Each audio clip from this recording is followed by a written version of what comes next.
Hey, sounds like a great title for a horror movie.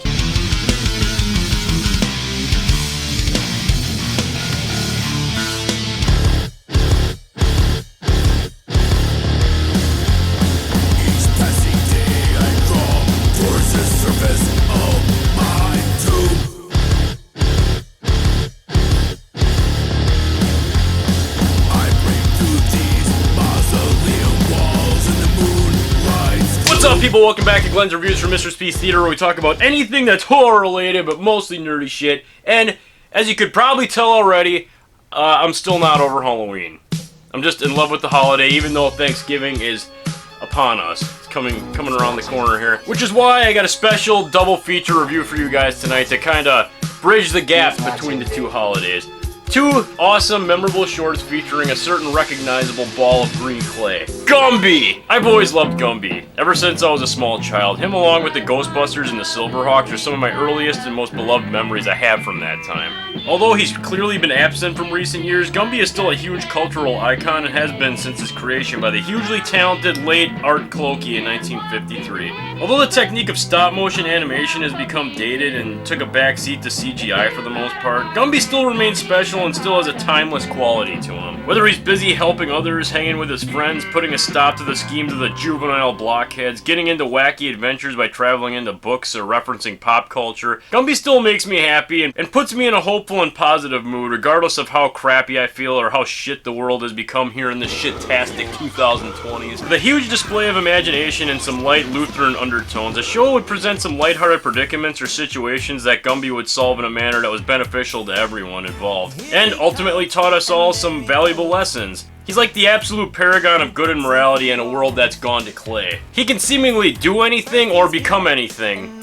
I guess, since he is made out of clay. Which one of you is the real Gumby? We all are! Well, one thing's for sure, he sure made history fun, like that time he crossed the Delaware with George Washington. That shit was tight. Tonight, we cross the Delaware River and take Trenton. I wish I had up-to-the-minute reports on what those 1,200 Hessians are doing while we are crossing the river. General Washington, sir. I can help you with my walkie-talkie. General Washington won the battle. Yeah, but with our help, he may not be so lucky next time. And speaking of presidents, he was even in a rock band with none other than Bill Clinton himself. I did not have sexual relations with that clay woman. He's had countless shorts and specials, a full-length movie that still holds up, a slew of toys and merchandise, a video game that I needed and purchased around the time when the Game Boy Advance was popular called Gumby vs. the Astrobots, where you set out on a mission as Gumby himself with an array of clay shape-shifting abilities to rescue his friends Pokey, Prickle, and Goo from the Astrobots, programmed by the blockheads to kidnap them all. The game may not be much by today's standards of video games, and it may have been geared more towards kids, but I still really enjoyed it for what it was. Sadly, it'd be the only Gumby game we'd ever get. There's even a small chain of pizza parlors called Gumby's Pizza that has really kick-ass pizza and kind of appeals to stoners everywhere.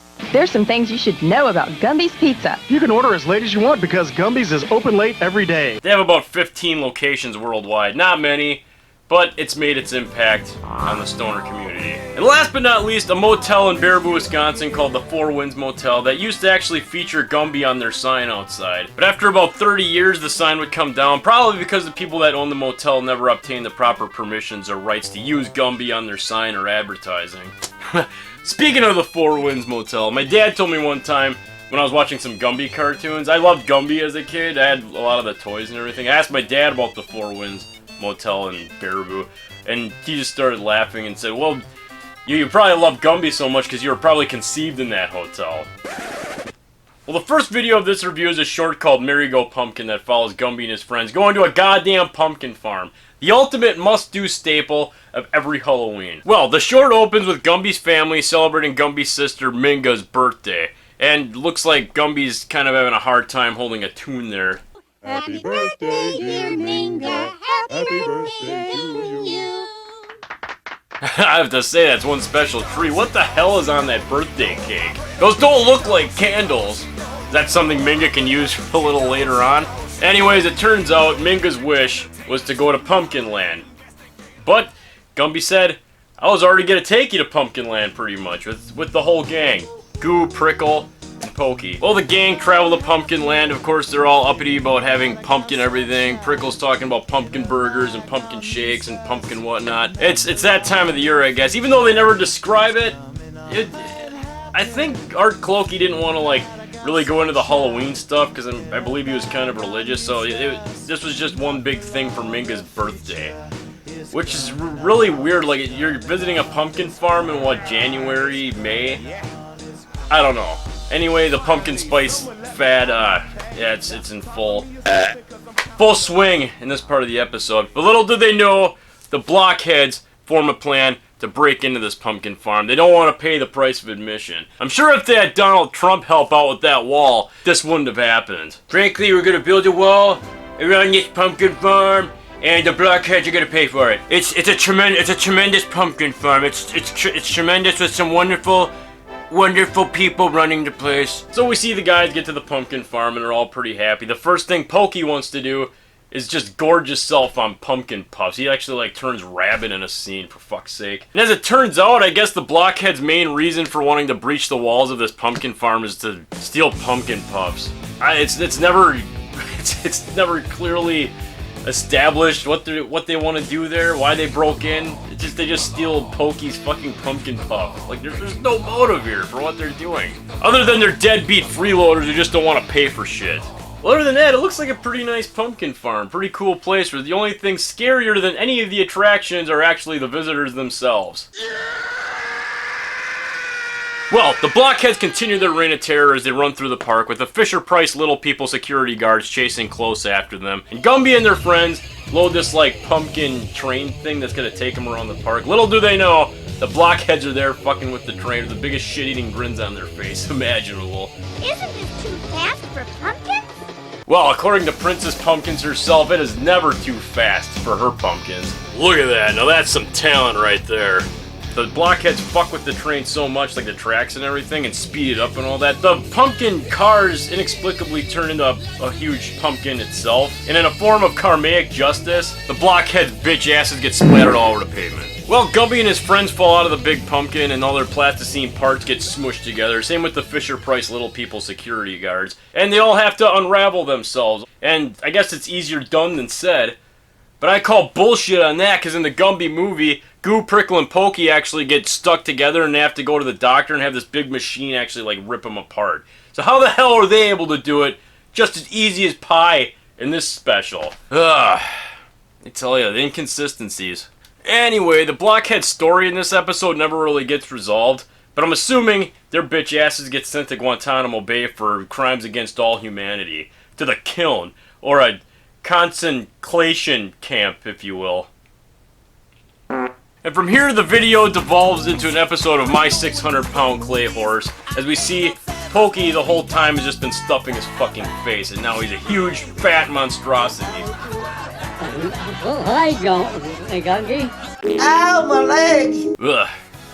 And that's how the short ends. Well, now that I've reviewed this short, Halloween is over. Now we can make a transition. Bruh.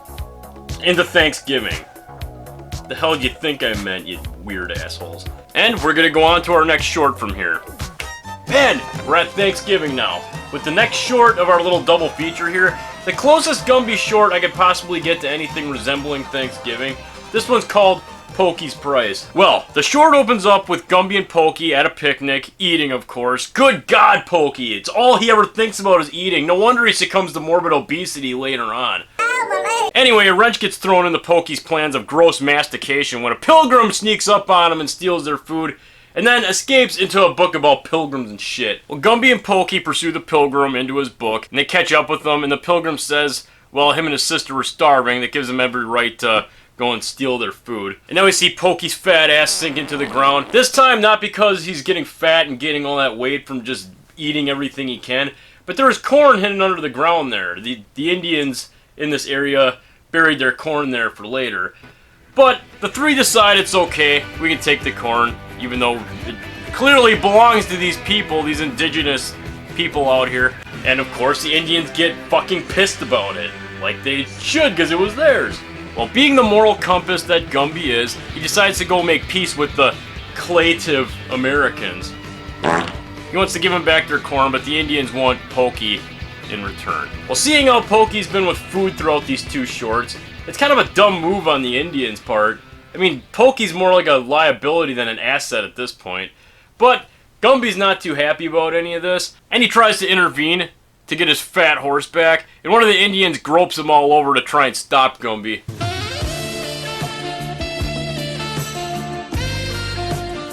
Well, the Pilgrims realized that they were kind of being selfish dicks, and they really didn't look too bad off to begin with. There was no reason for them to steal someone else's corn. And they knew that Gumby shouldn't have lost his gluttonous horse cohort just because their fat asses wanted the Indians' corn.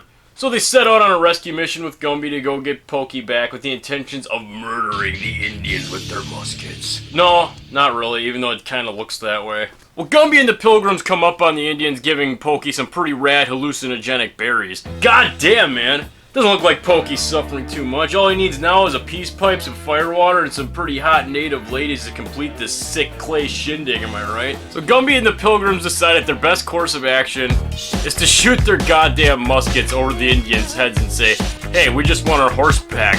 We'll gladly trade for him. We come in peace! Because nothing says I'd just like to make a fair trade with you than firing some fucking lead balls past their goddamn heads. Am I right? What the hell's the point? Well, I know whenever I go to McDonald's and I want to gain the attention and courteous service of the cashier behind the counter, before asking for my double cheeseburger, I like to fire a couple rounds from my 30-30 lever action rifle past their noggins. That perfect customer to employee interaction. Works every time. Well, all's well that ends well because the Pilgrims and the Indians break bread together, and this short once again ends with Pokey eating. Ow, my leg! So, I guess if we can take anything away from these two shorts, is that attending pumpkin farms and making trade agreements with Pilgrims and Indians can lead to a killer eating disorder, and possibly morbid obesity and death. Oh, man, that's deep. Well, I know a lot of you are probably asking again, what did this have to do with horror, because this is a horror show? But Merry Go Pumpkin was supposed to be a Halloween episode, which is related to horror, which leads into Thanksgiving. And Thanksgiving can be kind of horrific on its own, depending on who you're spending it with. Those are valid fucking arguments. Alright, well, what's the verdict on these two shorts? So I had a hard time judging these, because much like the whole Gumby catalog, all the other shorts on my DVDs, I like all of the shorts, like, all of them. I can't really say there's a bad Gumby short. Some are just better than others, and that was the case here. Merry Go Pumpkin gets a C+, because it was supposed to be a Halloween episode, but they tried not making it a Halloween episode because of the pagan crap that goes with Halloween. It was like the only Halloween short I could find for Gumby. It was the closest thing. But the blockhead story never gets resolved. And it's just odd. Not the best short for Gumby, but it was still entertaining and I still enjoyed it. Now, what does Pokey's price get? That gets a B-, because that was structurally a little better, story-wise and everything. It had a clear beginning, middle, and end, and it all gets resolved at the end, except for Pokey's blatant eating disorder. Well, that is all the time I have for this episode of Glen's Reviews. I love you guys, and since this part of it's about Thanksgiving, we transitioned into Thanksgiving, I just like to take a moment now to tell you what I'm thankful for. I'm thankful for the family that I have left. I'm thankful for this show, and I just want to say that I'm thankful for all of you watching who've continued to watch me throughout the last how many years, and that continue to watch me and still enjoy what I do. I love all you guys. I do these videos for you, and I hope you really enjoy them. But I'm going to let you guys go. I'm going to eat my Thanksgiving dinner here. Well, actually, if I learned anything from the two Gumby shorts that we watched and what Pokey has done to himself, I think I'm just gonna stick with my protein bars. See you guys later. Ow, my leg!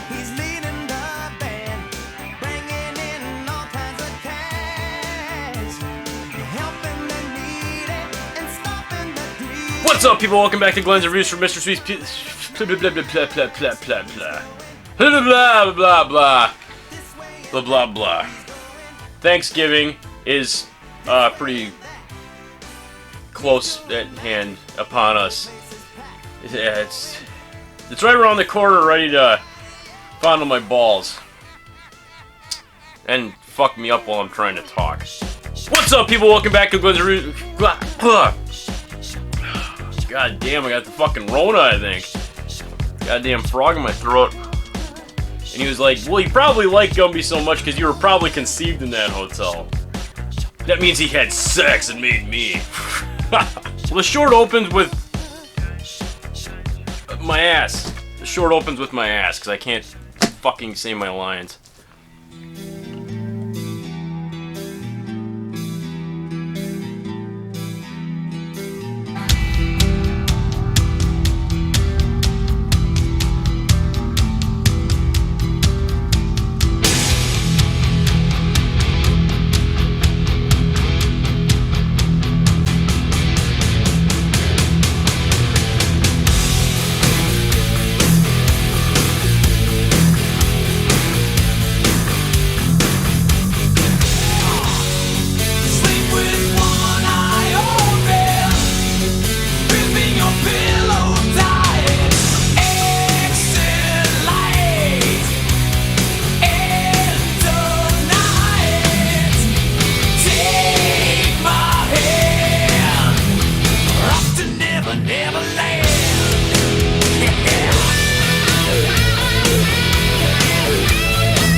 Sorry, fellas. We now return to my 600-pound clay horse on TLC. Brought to you by Gumby's Pizza. I mean, this is just bad. He's really fat. I mean, look at him. He's really fucking fat.